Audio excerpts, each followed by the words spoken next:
सबको जय मसीह की। Praise the Lord. सबको जय मसीह की। बाइबल गाथा चैनल में आप सब लोगों का स्वागत है।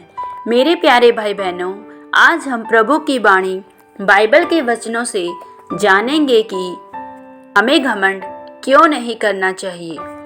हम बाइबल में देखते हैं दानियल की पुस्तक उसका 4 अध्याय उसकी 31 और 32 आयत में इस प्रकार लिखा है।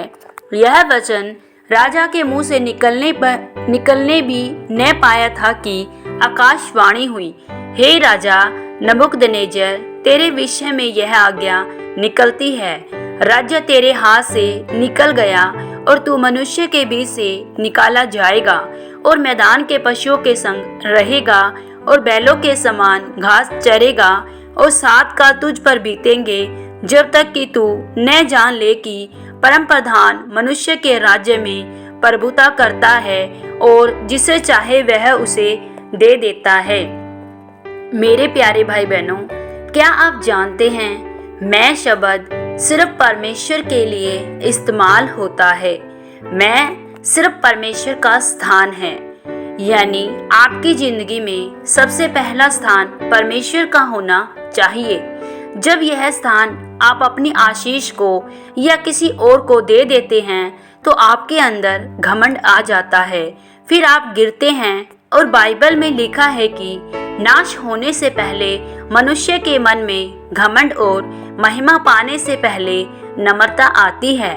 मेरे प्यारे भाई बहनों, जब हम बाइबल में दानियल की पुस्तक में राजा नबूकदनेस्सर के बारे में पढ़ते हैं तो लिखा है कि एक दिन वह बेबीलोन के राजभवन की छत पर टहल रहा था। उसने कहा कि मैंने ये देश अपने बल और ताकत से पाया है। तब परमेश्वर की ओर से उसके बारे में यह आकाशवाणी हुई कि अब तू जानवरों के समान रहेगा और 7 काल तुझ पर बीतेंगे। और बाइबल कहती है कि उसके नाखून बढ़ गए, उसकी दाढ़ी बढ़ गई और परमेश्वर ने उसे 7 काल तक पागल रखा। मेरे प्यारे भाई बहनों, याद रखें, ठोकर खाने यानी गिरने से पहले घमंड आता है और धन, जीवन, महिमा पाने से पहले नम्रता और परमेश्वर का भय आता है। नबूकदनेस्सर ने परमेश्वर के स्थान पर खुद की तारीफ की। जो भी मेरे पास है, यानी जो भी मैंने पाया है, वह मुझे मेरे बल, शक्ति और प्रताप से मिला। मेरे भाई बहनों, यहाँ राजा नबूकदनेस्सर ने खुद की प्रशंसा की। उसने खुद को ऊंचा किया। वह यह भूल गया था कि जिसने उसको बनाया है वो इन सब चीजों से ऊपर है। मेरे भाई बहनों, उसने खुद पर घमंड किया और अपने आप को प्रथम स्थान दिया, जो कि प्रथम स्थान परमेश्वर का है। वह अपनी मैं के चक्कर में यह भूल गया था कि यह राज्य उसे परमेश्वर ने दिया है। यही कारण था कि उसके जीवन में परमेश्वर की सजा आई और वह 7 काल तक जानवरों की तरह रहा। 7 काल बीतने के बाद उसको बुद्धि आई और फिर उसने परमेश्वर के नाम को धन्य कहा, उसकी महिमा की और फिर परमेश्वर ने उसे उसका राज्य वापस किया और उसे आशीषित किया। मेरे याद रखें, जिस दिन परमेश्वर का डर आपके अंदर बढ़ना शुरू हो तो सोच लो कि आप जीवन पा रहे हैं और आप बढ़ रहे हैं और आप आशीष के निकट जा रहे हैं। लेकिन यदि आपके अंदर डर खत्म हो जाए और आप अपनी मनमानी करने लग जाएं, तब आप समझ लेना कि आप विनाश की ओर बढ़ रहे हैं। मेरे भाई बहनों, आज कई लोग ऐसे हैं कि अगर वह किसी ऊंची पोस्ट या पदवी पर पहुंच जाते हैं तो वह अहंकार कर बैठते हैं। अगर परमेश्वर किसी को व्यापार की आशीष दे दे तो उनको अपने पैसे पर घमंड हो जाता है और वह परमेश्वर की उस दया भूल जाता है। मेरे प्यारे भाई बहनों, शैतान भी आपको गिराने के लिए हर समय किसी न किसी कोशिश में रहता है कि वह आपको परमेश्वर से दूर करे और इसीलिए वह आपके दिमाग के ऊपर हमला करता है। वह आपको गिराने के लिए घमंड का इस्तेमाल करता है। मेरे प्यारे भाई बहनों, यदि हम बाइबल में देखते हैं तो यहेजकेल की पुस्तक उसके 28वें अध्याय में लूसीफर के बारे में वहाँ लिखा गया है कि हे मनुष्य की संतान, सोर के प्रधान से कह, परमेश्वर यूं कहता है, तूने मन में फूल कर यह कहा, मैं ईश्वर हूँ, मैं समुद्र के बीच परमेश्वर के आसन पर बैठा हूँ। परंतु यद्यपि तू अपने आप को परमेश्वर सा दिखाता है तो भी तू ईश्वर नहीं, मनुष्य ही है। मेरे भाई बहनों, यहाँ हम देखते हैं कि परमेश्वर ने लूसीफर को, जो कि परमेश्वर का एक स्वर्गदूत था, वह भी अपने मन में घमंड के कारण, अहंकार में आने के कारण अपने मन में फूल उठा, अपने मन में घमंड किया कि मैं तो परमेश्वर के तुल्य हूँ, मैं तो परमेश्वर ही हूँ, मैं तो सर्वशक्तिमान ही जैसा दिखता हूँ। लेकिन वह परमेश्वर नहीं था। मेरे भाई बहनों, उसके उसी घमंड के कारण उसने अपने उस ऊंचे पद को खो दिया, जो कि वह हर समय परमेश्वर की उपस्थिति में परमेश्वर के दाहिनी ओर खड़ा रहता था।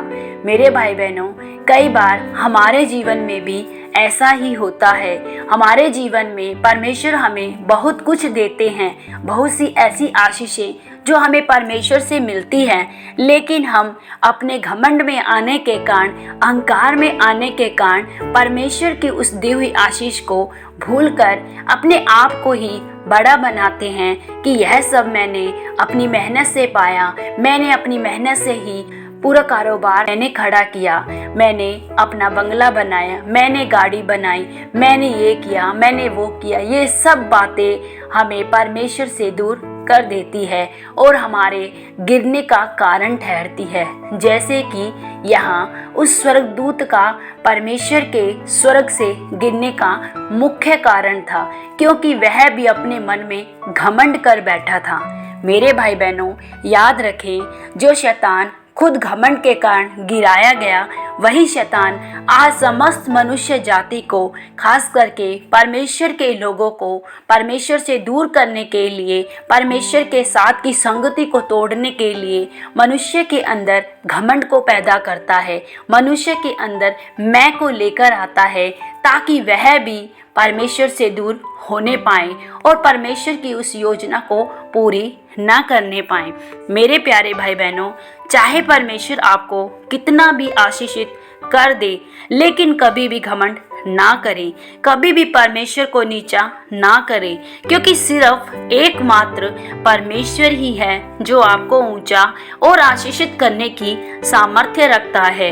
अपनी आशीषों के लिए हमेशा परमेश्वर के धन्यवादी रहें। मेरे भाई बहनों, अपने जीवन के बिगड़े से बिगड़े हालातों में, कठिन से कठिन परिस्थितियों में परमेश्वर को धन्यवाद करते रहें और उसी के नाम को ऊंचा करते रहें। परमेश्वर पिता आपको निश्चित समय पर आपकी किए गए हर एक कामों का आपको दुगना तिगुना प्रतिफल देंगे।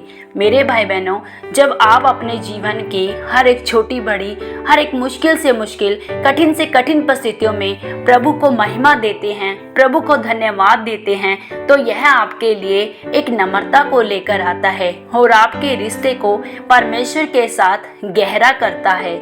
मेरे भाई बहनों, याद रखें, जिस परमेश्वर ने आपको बनाया है वह आपको ऊंचा उठाना भी जानता है और आपको नीचे गिराना भी जानता है। इसलिए हर समय परमेश्वर के भय में रहते हुए परमेश्वर के पीछे चलें और उसी को ऊंचा करते जाएं।